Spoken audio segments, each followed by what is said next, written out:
Good morning, everybody. Today's Coffee with the Therapist is brought to you by the Iced Chocolate Almond Espresso Shake. Wow, I don't even know what I ordered. It was like that shaken drink with chocolate and almond milk, and it's delicious from Starbucks. I've been doing more local coffee shops lately, but I do love me some espresso chocolate and almond milk. That's a good combination. I'm gonna go through the rest of the couples from episode number 1. So again, I'm a licensed clinical marriage and family therapist, but this is not therapeutic advice. This is not therapy. If you are seeking couple guidance and therapeutic advice, please refer to your local licensed professional. Also, I've only seen episode 1 so far, so all of the patterns and things that I'm stating that I've seen and observed so far are just from the context of episode 1. I haven't seen the others, so you may have more insider information than I do. But I did want to share just some of the things I'm starting to see and the patterns I'm seeing in these couples and these humans. And again, I don't know their full context, so this is just based off of one episode of Netflix's Ultimatum. Let's talk about Madeline and Colby. Well, I keep on calling him Kobe or Cody. Colby. So Madeline's a really interesting character. I believe that she may be a little bit on the avoidant side as far as her attachment style.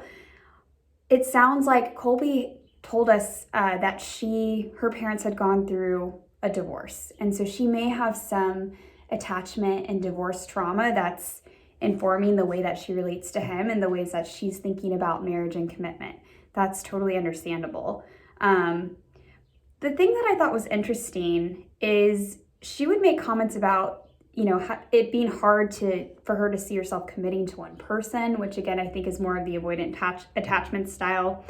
And that the only thing scarier than losing him is marrying him. Again, that would be very reminiscent of the anxiety that somebody feels when they're in the avoidant stage of attachment.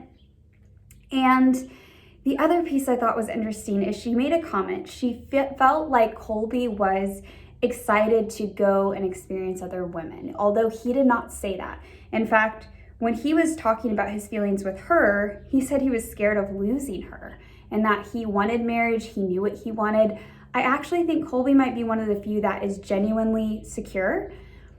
With that doesn't mean he doesn't have certain things that I'm kind of keeping my eye on. She made a comment about him being a bit more showy or that he's a little bit unrealistic. I wonder if Colby is more in the people-pleasing side and needs people to like him, but he does seem to be more secure.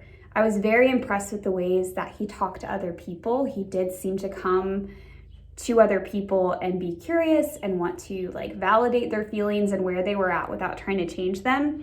And I really appreciated that about him. I also thought he was very forthright with Madeline and saying, I love you, I want you, I want marriage, I'm scared of losing you. All things that are very much putting yourself out there and saying I'm okay with letting you know that I love you and I want to be with you. So again, I think out of all of the individuals, to me so far, he's shown the most signs of having a secure attachment style.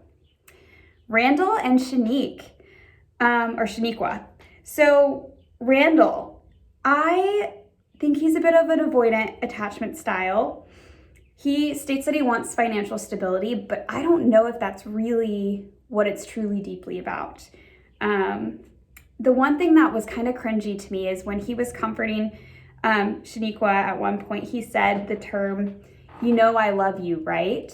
Which is kind of a weird, it's a weird thing to say to somebody because it's saying, hey, I love you. And if you say right, that comforts me more than it is about me saying, hey, I love you and I care about you.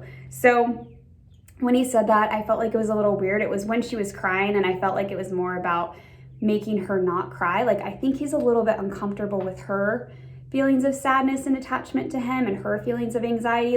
He kind of made this whole I'll hug you and don't cry thing, which I know the hug was meant for comfort, but it was also a bit invalidating of just letting her be in that space of being sad because she was fearful of losing him. I think she's a little bit on the anxious side. She made a comment about the ring and saying, ooh, look at that ring. And she made comments about not wanting to regret doing this whole experiment because she knows that it would be hard to lose him. And when he was talking to other women during that initial phase, you could tell that it was hard for her. And she admitted that. She's like, I have a hard time watching him talk to other people. But when she was in that space, not only was it hard for her, but I could see that she didn't want to feel the jealousy and hard feelings that she was feeling. It was hard for her to acknowledge that. Like, I think she's hard on herself about having those feelings, which I think for any of us, we'd have a little bit of jealousy, and that would be hard to see somebody you care about talking to another person. So it's really interesting. I kind of wish more people were able to be real about that, not in a way of like, oh, I want to control my partner, but just like in a way of like, ooh, yeah, it's kind of icky to watch them talking to somebody else.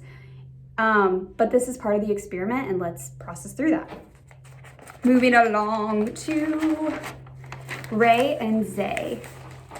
I love that their name matches. Not that that's relevant to anything, but it's cute. I like it.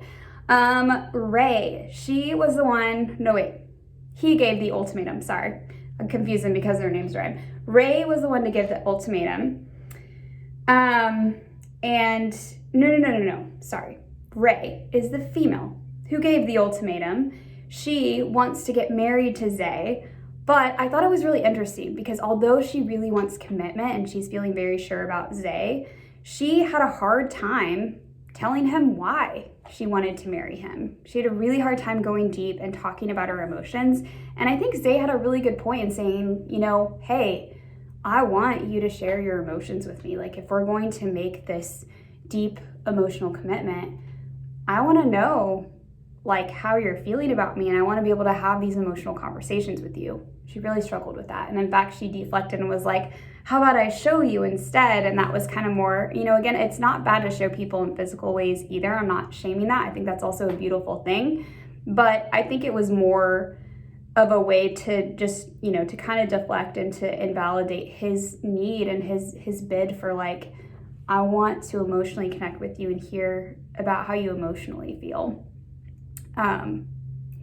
She said she was nervous that he'll like somebody else, but I don't think she was like as nervous as some of the other people to lose him. So I'm not really sure about her attachment style quite yet. Right now I have like an anxious avoidant question mark written down, but I'm not really sure. I'm gonna leave that as it is.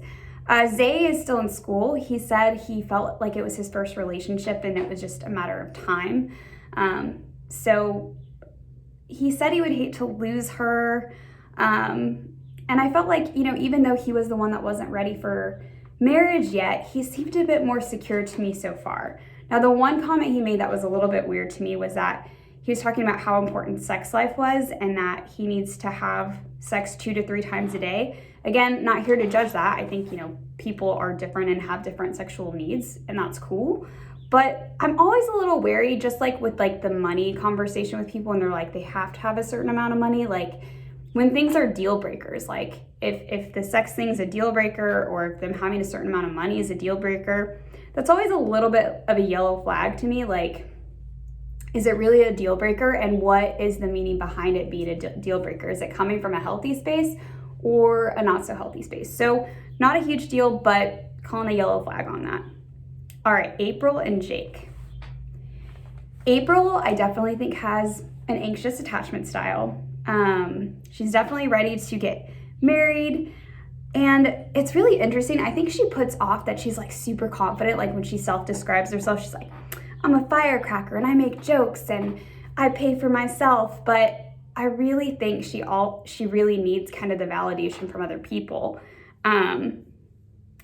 And she also says interesting things like she wants a manly man and they need to be 6 foot or above. And again, I'm not here to judge people's preferences. I'm just always curious. It's a yellow flag of like, is that coming from a healthy place? Is that like random toxic cultural expectations? Or like, do you not feel powerful unless you have a partner that's like that? Like, do you not feel good enough or worthy, or where is that really coming from? I like that she was like, it sounds like for the money thing for her, like she feels pretty confident about that, that she would marry a person with or without a certain amount of money. So I could really appreciate that.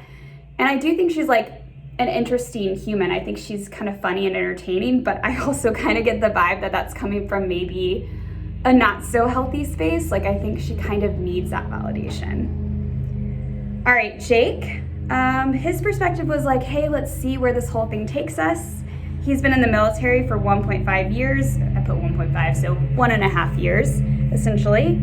And he says that he kind of wants some clarity, financial stability. He wants to travel before he feels good about getting married. And he wants them to be on the same page. I think that genuinely for Jake, I think he's not sure about April. And I don't think he knows how to say that to her. I don't think he feels comfortable with that. But based on all of the things that he said and how he talked about the experiment, I think truly it's not about the finances or about traveling. I think he's just really wanting clarity and to understand that he is sure about her. I think they have some differences. It sounds like when he was talking to Rey that like he noticed that he had a lot of similarities with her. It also kind of highlighted a lot of the differences in the ways that he may not be on the same page as April. So they've been in a relationship where they've been far apart for 1.5 years, and I think he's trying to figure out is this relationship good for me? Are we on the same page? You know, I think he's more in that space. Which brings me to talking about Jake and Rey briefly. Really interesting that they kind of found each other and really got connected very quickly, very soon. Sounds like they're both minimalists. They have Italian culture in their background, so maybe some of their family cultural things are similar. And they both said that their mom is their BFF, essentially.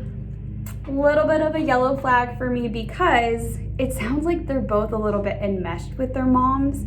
I mean, the idea that your mom's your best friend and you tell them everything, not always a healthy thing, and it can come from a not so healthy space. So yellow flag on that if they have enmeshment patterns with their mamas.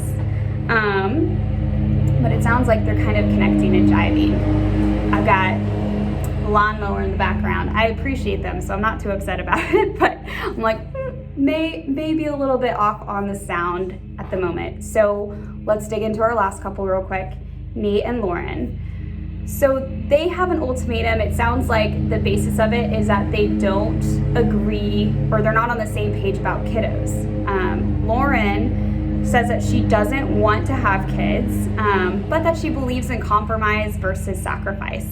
And she's here to find some clarity. Nate definitely wants kids. He sounds very sure about that. But it also sounds like he works a lot and he is really busy. What I thought was interesting about this couple is I didn't get a great read on their first conversation outside of the fact that I could tell they just had a hard time really holding space for the other, feeling differently about kiddos. But when Lauren was talking to Colby came in and was like, hey, tell me more about this. Like, what is it about kiddos? Is it the pregnancy piece? Is it the parenting piece? He was genuinely curious and he validated her fears and he was comforting her and like when she was expressing her anxieties and concerns about having kiddos. And I could see, and I don't know if like she's had this conversation with Nate and maybe he has been validating in the past, but I could see that that was a very different conversation than the one she had with Nate. She kind of melted a little bit and she was like, okay, I feel comfortable, I feel safe. And then I heard her talk about her hesitations with having kiddos with Nate. I think part of her hesitation is she's fearful about having to take on the parenting role completely and Nate working a lot and him being too busy to really help her out and it causing feelings of resentment and frustration in their relationship. She didn't specifically say that, but the ways that she talked about it, it seems like my guess would be is that she doesn't feel like Nate is going to be able to support her in the parenting role and maybe even is worried that he won't be supportive of the kiddos. Like when you don't feel emotional support and comfort from your partner, sometimes that can turn you off from wanting to have kids because you're like, are you going to emotionally be there for the kiddos? Anyway, I'm just throwing some stuff out there, but she definitely seemed to respond very differently to Colby than the conversation that she originally had with Nate. All right, episode 1, we're digging into things. I have some hypotheses. I have some ideas about people's attachment styles. I'm excited to see how things progress. And if there are areas in which we can talk about, hey, when somebody is in a struggle, how do we have empathy for them? Or maybe where is this about the stories that they're holding on to that aren't serving them? Or, what are healthier ways to have these conversations? And yeah, hopefully it gives you some insight too, just about general relationship stuff. Again, not therapy, but as we observe these humans, can we have empathy for them and learn from them? All right, y'all, I will catch up with you later.